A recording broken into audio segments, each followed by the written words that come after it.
Sebelum menonton, jangan lupa like, subscribe, dan tekan tombol lonceng. Selamat menyaksikan. Ikatan Koko Cici Indonesia sukses menyelenggarakan pemilihan Koko Cici Indonesia 2022 yang diselenggarakan di Naviri Bewok Mall Pluit, Jakarta.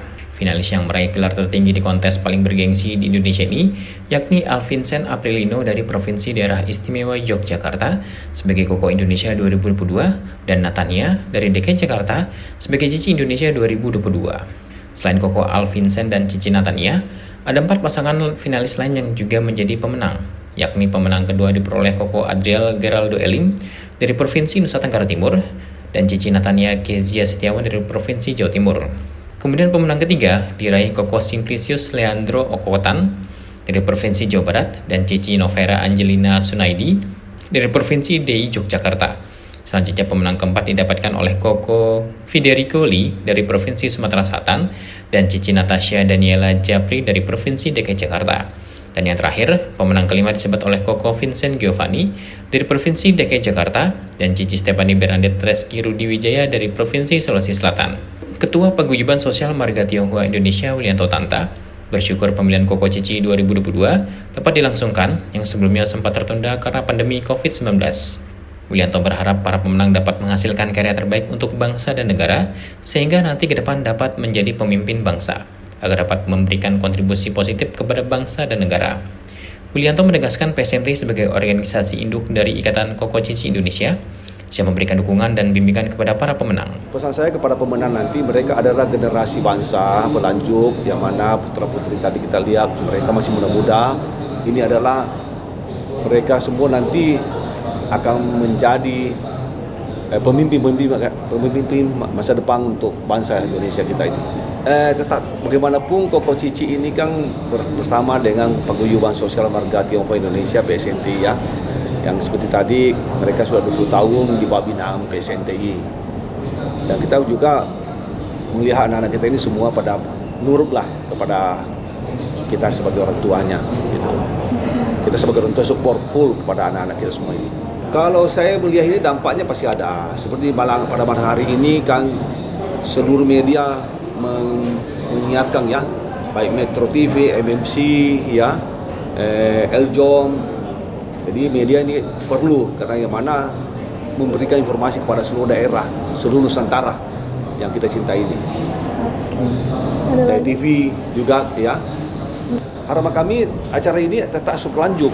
Bagaimanapun generasi muda kita harapkan ke depan akan menjadi pemimpin bangsa yang ke depan yang masuk era tahun 2045 gitu. Generasi emas ya? Iya, generasi emas. Mereka bukan tugas usia, kita harapkan mereka ini nanti menjadi pilihan yang terbaik. Mereka akan kita tempatkan apakah mereka masih belajar, ternyata pelajar ya. Pada saat nanti mereka terpilih, mereka 1 tahun belum bisa mengadakan nikah, ya. Jadi mereka harus jalankan sebagai Koko Cici terpilih selama setahun itu. Kita akan bimbinglah mereka terbaik untuk bangsa dan negara kita ini. Pernyataan yang disampaikan Willianto diperkuat oleh Wakil Ketua Umum PSMT Departemen Kaderisasi, Joni Situanda. Jadi mengatakan, kehadiran Koko Cici Indonesia bukan hanya memperkenalkan budaya Tionghoa, namun ikut menjaga dan melestarikan budaya Tionghoa. Di pemilihan Koko Cici ini sebenarnya sudah berlangsung dari 20 tahun yang lalu, dan memang ini tujuannya adalah selain untuk mengenalkan ya budaya Tionghoa ke seluruh Indonesia termasuk ke seluruh dunia, juga ingin berbuat untuk bangsa dan negara ya, karena Tionghoa itu adalah salah satu budaya ya, salah satu etnis di Indonesia dan salah satu budaya yang paling tua ya. Jadi kita perlu melestarikan dan kita kembangkan serta kita kenalkan ke seluruh pelosok Indonesia ya, selain untuk bangsa dan negara juga ya, dan bisa juga kita membawa ya nama Indonesia itu harum ke negara lain. Jadi bagi Koko Cici ini juga yang mengikuti acara ini juga mereka dibukakan wawasannya dan mereka juga bisa mengembangkan diri sendiri, kemudian berguna juga untuk bangsa dan negara. Kita harapkan mereka ini juga jadi pemimpin-pemimpin di Indonesia. ke depannya.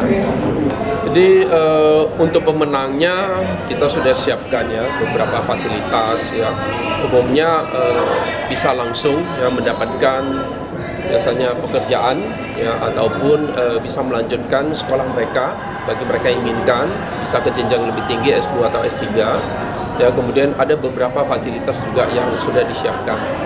Ya, karena Koko Cici ini adalah organisasi sayap ya dari PSMTI. Sehingga anak-anak kita ini harus kita berikan ya tempat yang terbaik ya kalau memang mereka punya kualitas dan kontribusi. Jadi seperti itu. Joni mengungkapkan bahwa PSMT telah menyiapkan berbagai fasilitas untuk para pemenang pemilihan Koko Cici Indonesia 2022. Fasilitas yang diberikan berkaitan dengan pengembangan diri agar para pemenang dapat mengukir prestasi ke depannya. Tim Eljon Media melaporkan.